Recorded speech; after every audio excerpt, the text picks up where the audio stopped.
Hello students, welcome in the class. This is Political Science, Cold War era's last class. Because हमने सारी चीजें इसकी discuss कर ली हैं और होप आपको समझ में भी आ गई हो. In case any problem I will be ready to explain that again. And one more thing कि हम लोग लॉजिक ऑफ डेटरेंस देख चुके हैं. आज की क्लास में हम डिस्कस करेंगे arenas of cold war. Arenas of cold war is an important question.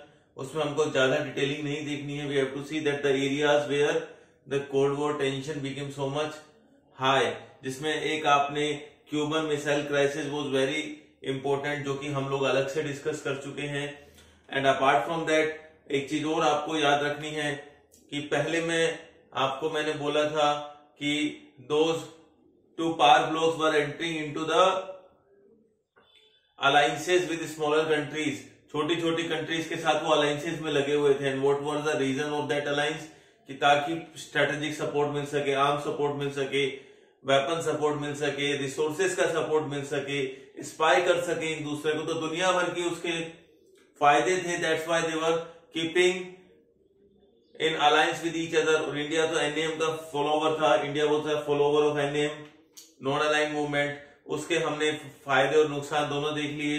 और उसके अलावा एक चीज और आपको बता देता हूं कि दोनों में आइडियोलॉजिकल डिवाइड था यूएसए और यूएसएसआर में. यूएसएसआर वाज प्रमोटिंग सोशलिज्म और communism, and while the USA was promoting capitalism. So capitalism को प्रमोट करने के लिए और सोशलिज्म और कम्युनिज्म को रोकने के लिए USA entered in several treaties.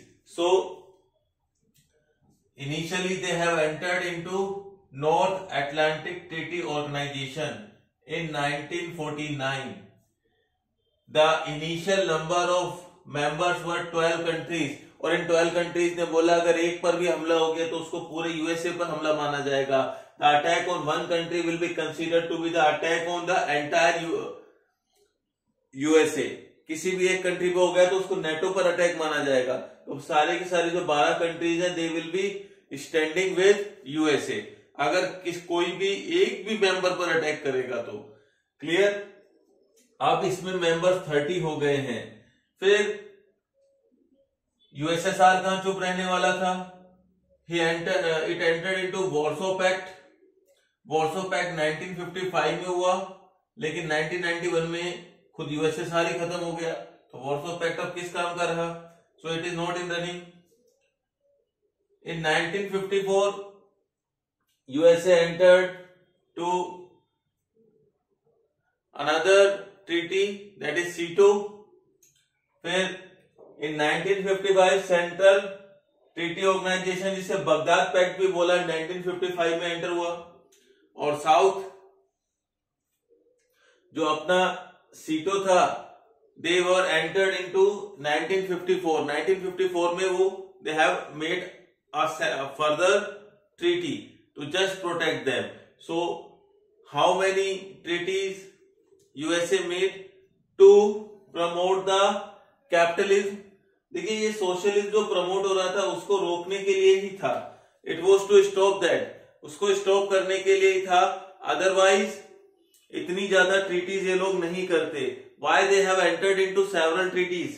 क्योंकि USSR was spreading its socialism.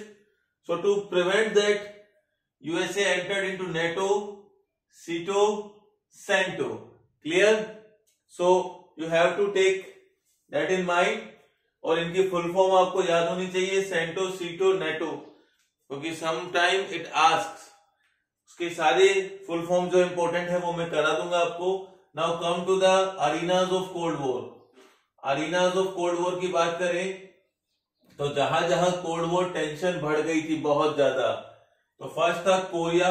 Korea में क्राइसिस बहुत ज्यादा हो गया था, north Korea and south Korea को लेकर. उसमें हमारे जो फर्स्ट प्राइम मिनिस्टर थे उन्होंने इंटरवेंशन करके उसको शांत किया. इतना ही याद रखना है. बट ये आउटब्रेक, देखिए अरीनाज ऑफ कोल्ड वॉर क्यों बोला, वहां पर लड़ाई हुई, सिविलियंस की लाइफ गई, नुकसान हुआ प्रॉपर्टी को, लेकिन किसी भी तरीके से न्यूक्लियर वॉर आउटब्रेक नहीं हुआ. बहुत ज्यादा मास डिस्ट्रक्शन नहीं हुआ, इसलिए उन्हें अरीनाज ऑफ कोल्ड वॉर कहकर रेफर किया है। Apart from that Vietnam, Berlin, Afghanistan, Congo में तो यूएन के जो जनरल सेक्रेटरी है उन्होंने इंटरफेस किया, and Cuban missile crisis you have also gone through that. तो ये एरिया थे जहां पर लड़ाई दोनों सुपर पावर्स के बीच में हो रही थी, लेकिन ह्यूमन लाइफ को बहुत ज्यादा लॉस हुआ, लेकिन न्यूक्लियर वॉर आउटब्रेक नहीं हुआ, क्योंकि दोनों theory of resistance, logic of deterrence के बाद आता है लॉजिक ऑफ रेजिस्टेंस, जहां पर दोनों एक दूसरे से लड़ने से डरती हैं न्यूक्लियर वॉर से। क्यों? क्योंकि मालूम है कि अगर लड़ाई हो गई तो दोनों का बराबर नुकसान होगा, दोनों एक दूसरे को खत्म कर देंगे, और एक जीते या ना जीते उससे कोई फर्क नहीं पड़ेगा, लेकिन there will be mass destruction, that is known as logic of resistance, कि एक दूसरे से लड़ने से, न्यूक्लियर वॉर में जाने से वो डरती हैं सुपर पावर। व्हाई?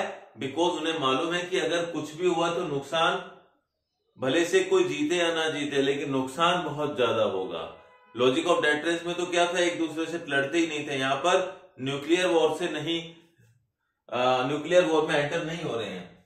सो 1960 आते आते there emerge the need of arms control, कि आर्म्स कंट्रोल किया जाए ताकि दोनों सुपर पावर्स के बीच में लड़ाई बहुत ज्यादा ना हो जाए, क्योंकि अब दोनों अपने आर्म्स की पावर को बढ़ाते ही जा रहे थे, और दोनों मिसाइल्स, नए नए न्यूक्लियर टेस्ट करने में लगे हुए थे। सो वहां पर वर्ल्ड कम्युनिटी को एक नीड हुई कि दे शुड स्टॉप और they should reduce the arms. तो आर्म्स कंट्रोल होगा तो ऑटोमेटिकली लड़ाई झगड़े की बात कम हो जाएगी। तो कौन कौन से उनमें ट्रीटी हुई? They have entered into several agreements. First was limited test band treaty, कि जो न्यूक्लियर वेपन वगैरह हैं और उनको हम लिमिटेड करेंगे उनका test, clear. Then second was nuclear non proliferation treaty and anti ballistic missile treaty.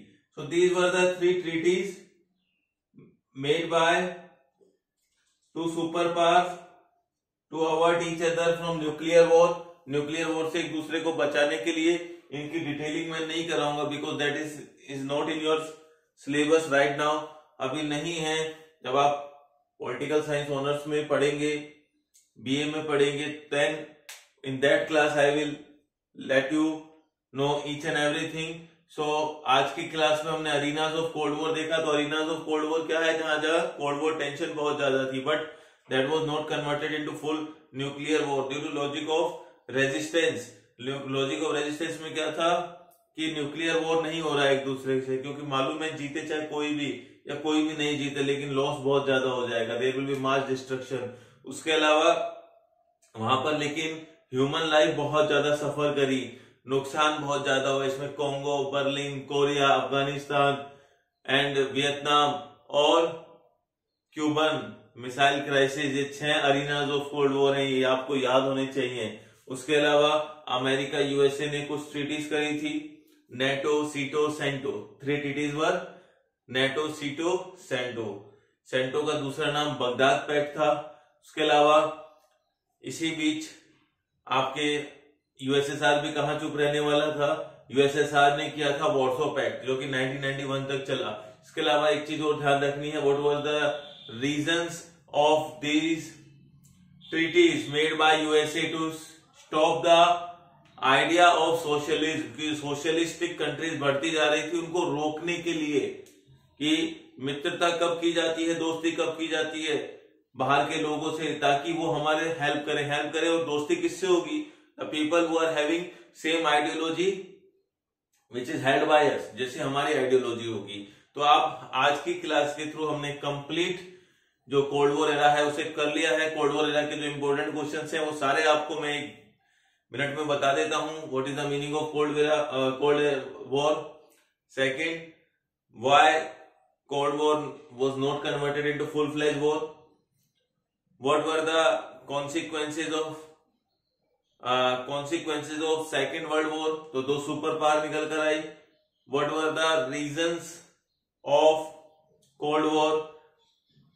Next, why Cuban Missile Crisis is considered to be the high end point of Cold War. Explain the logic of deterrence. Explain the arenas of Cold War, and explain, very important, explain the role of India, and explain NAM and what were the challenges to bipolarity. तो ये 10-12 questions इस chapter में से बनते हैं. In the next class we will be starting the end of bipolarity. सो उससे पहले आपको ये सारे के सारे वीडियो लेक्चर्स देख लेने हैं, और इसके एक थोरो रिवीजन क्लास के साथ मैं आपको बाद में एक लेक्चर अपलोड करूंगा.